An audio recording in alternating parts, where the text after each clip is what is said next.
అనంతరం మండలం చీకటిమానిపల్లిలో అంగన్వాడీ కేంద్రం నందు వివిధ శాఖల సమన్వయంతో అంగన్వాడీ కేంద్రాలలో ఉన్న గర్భిణీ బాలింత చిన్నారుల సమగ్ర అభివృద్ధి కోసం ప్రధానమంత్రి నరేంద్ర మోడీ సందేశానుసారంగా మొదటి 1000 రోజుల గర్భస్థ దశ నుండి 2 సంవత్సరాల వరకు సంరక్షణపై శ్రద్ధ వహించడంపై లబ్ధిదారులు స్వయంగా పోషణ ట్రాక్టర్లో నమోదు చేసుకునే విధానంపై straight breast feeding complementary feeding పై తల్లులకు ప్రత్యేక శిక్షణ కార్యక్రమం అమలు చేయడం, పిల్లల్లో పోషకాహార నివారణ చేయడం, పిల్లల్లో జీవన శైలిలో మార్పులు తీసుకురావడం ముఖ్యమని సిడిపిఓ జయంతి తెలిపారు. అదేవిధంగా ఆరోగ్య సిబ్బంది మాట్లాడుతూ 6 నెలల్లో సురక్షితమైన తగినంత మోతాదులో మరియు సముచితమైన కాంప్లిమెంటరీ ఆహారంపై అవగాహన కల్పించారు. అనంతరం వాసాన్ సంస్థ ప్రతినిధి ఉత్తప్ప రామ్మోహన్ చిరు ధాన్యాలు తప్పక అందరూ వాడాలని తెలిపారు.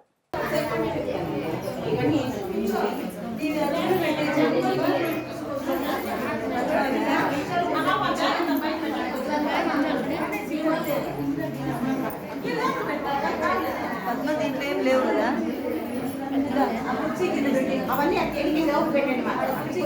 ఏ సంత చెప్తానంటే మా దాన్ని బంగారు ఎత్తుకొని ఇట్లా పాస్ చేయదు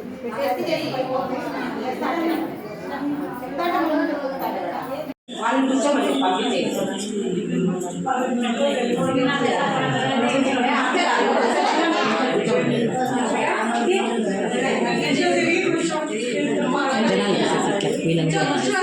అని చూసినావా అది బాగా ఎండ